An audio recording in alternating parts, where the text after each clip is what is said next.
Live TV, सच सबसे आगे। नमस्कार, आप देख रहे हैं द लाइव टीवी। आपके साथ मैं हूं हर्षिता सिंह। सबका साथ सबका विकास का नारा देने वाली बीजेपी पार्टी में कितना सबको साथ लेकर चल रहे हैं वो तो सबको पता है। इतना साथ लेकर चले कि कई जगहों पर अपने ही इनके साथ छोड़ते चले गए। और अब आते हैं सबका विकास के ऊपर। सबका विकास में अगर देखें तो गरीबों का विकास तो हुआ नहीं इस देश में, जो जहां था वही रह गया, बल्कि उससे भी नीचे चलते जा रहे हैं। गरीब और गरीब होते जा रहे हैं, अमीर जो है वो और अमीर होते जा रहे हैं। तो मोदी जी के राज में अगर वाकई किसी का सबसे ज्यादा विकास हुआ है तो वो है अडानी और अंबानी जी का, जो कि इनके बहुत करीबी मित्र माने जाते हैं। पिछले दिनों आपने देखा था कि लॉकडाउन में भी अंबानी की जो संपत्ति है वो काफी बढ़ गई थी, उसमें काफी बढ़त हुई थी। उस वक्त में भी उनका लॉकडाउन में भी कोई नुकसान नहीं हुआ। और अब अरबपति बिजनेसमैन गौतम अडानी देश में नए वेल्थ मैग्नेट बनकर उभरे हैं। अडानी समूह के चेयरमैन गौतम अडानी इस साल अमीर भारतीयों में सबसे अधिक दौलत जोड़ने में कामयाब रहे हैं। उनकी इस रफ्तार के आगे एशिया के सबसे अमीर व्यक्ति और रिलायंस इंडस्ट्रीज के चेयरमैन यानी कि मुकेश अंबानी भी पिछड़ गए हैं बहुत ही ज्यादा। मोदी सरकार के राज में देश के बड़े पूंजीपतियों के अच्छे दिन वाकई में आ गए हैं और इनके अच्छे दिन देखने को भी मिल रहे हैं। खास तौर पर कोरोना महामारी के दौरान प्रधानमंत्री नरेंद्र मोदी के करीबी अंबानी और अडानी पूंजीपतियों का खूब विकास हुआ है, वो भी एकदम छप्पड़ फाड़ के। सोचिए, देश अभी आर्थिक मंदी के दौर से गुजर रहा है, जीडीपी माइनस में चली गई है, इकोनॉमी की रीढ़ ऐसे ही टूटी हुई है। देश में कोरोना के साथ साथ मंदी की मार भी पड़ी हुई है, लेकिन देश की गिर रही इस अर्थव्यवस्था के बीच खबर ये सामने आई है कि अडानी ग्रुप के मालिक गौतम अडानी की जो संपत्ति है वो जोरों शोरों से बढ़ रही है। अब इस अडानी ग्रुप कंपनियों के 4 शेयरों में जोरदार तेजी रही है, जिनके नाम है Adani green energy, Adani enterprises, Adani gas और अडानी ट्रांसमिशन।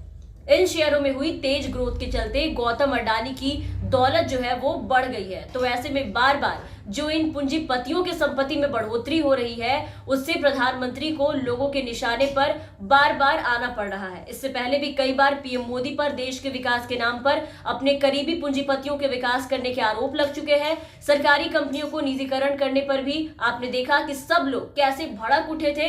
हर तरफ चर्चा हो रही थी कि मोदी सरकार भारत की सरकारी कंपनियों का निजीकरण कर देश को अंबानी और अडानी के हाथों बेचने पर तुली हुई है।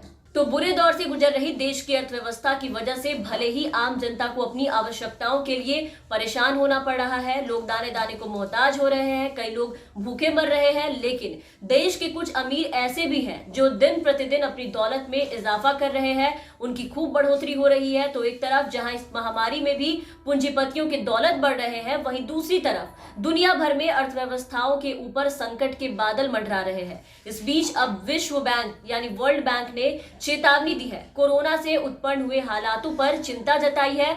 विश्व बैंक के मुताबिक साल 2021 तक कोरोना के कारण कम से कम 15 करोड़ लोग अत्यधिक करीब की श्रेणी में चले जाएंगे। विश्व बैंक ने चेतावनी दी है और इस खबर को देखिए, आपकी स्क्रीन पर है।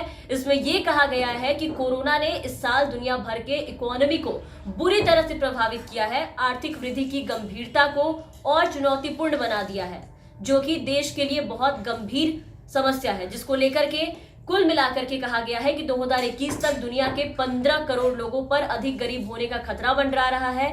पहले से ही गरीबी दर जो है वो बहुत ज्यादा है। उन्हीं देशों में नई गरीबों की जो संख्या है वो अब बढ़ने वाली है, इनमें भी इजाफा देखने को मिलेगा। लेकिन तब भी शायद लॉकडाउन की तरह कुछ देश के जाने माने जो पूंजीपति हैं उनकी कमाई दिन प्रतिदिन शायद उस वक्त भी बढ़ती चली जाएगी और गरीब तो गरीब होने ही वाले हैं। देश में जो भी संकट आए उसमें हर बार बचती है तो सिर्फ गरीबों की। जब भी कोई मार देश को झेलनी पड़ती है तो उसमें सबसे पहले मारे जाते हैं गरीब, अमीरों की तो तब भी वाहवाही रहती है।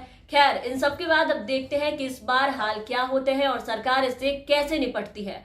और इस हालात में जो इस वक्त जो खबर दी गई है वर्ल्ड बैंक की तरफ से, उसमें जो ये कहा गया है कि 2021 यानी कि आने वाले समय में 15 करोड़ लोग देश के गरीब हो जाएंगे। तो वो भी देखने वाली बात है कि ये जो गरीबी की मार गरीबों पे पड़ेगी, उस वक्त भी इन पूंजीपतियों का, जो कि मोदी जी के बहुत ही ज्यादा करीबी माने जाते हैं, उस वक्त भी इनके दिन प्रतिदिन की जो कमाई है वो दुगनी होती है, या फिर ये जो मार पड़ने वाली है गरीबी की वो इन पूंजीपतियों के ऊपर भी कुछ पड़ेगी, इसका असर इनके ऊपर भी देखने को मिलेगा, या फिर सिर्फ और सिर्फ गरीब ही मारे जाएंगे। तो इन सबके साथ फिलहाल के लिए इस वीडियो में बस इतना ही। आप बने रहे हमारे साथ, और अगर आपने अब तक हमारे चैनल को सब्सक्राइब नहीं किया है तो जरूर सब्सक्राइब कर दें, साथ ही बेल आइकन जरूर दबाएं ताकि हमारी हर अपडेट्स और हर खबर आपसे छूटे ना, आप तक पहुंचती रहे। और अगर आप हमारे ये वीडियो हमारे फेसबुक पेज पर देख रहे हैं तो हमारे फेसबुक पेज को जरूर फॉलो करें और आप हमारे साथ बने रहें। धन्यवाद। लाइव टीवी, सच सबसे आगे।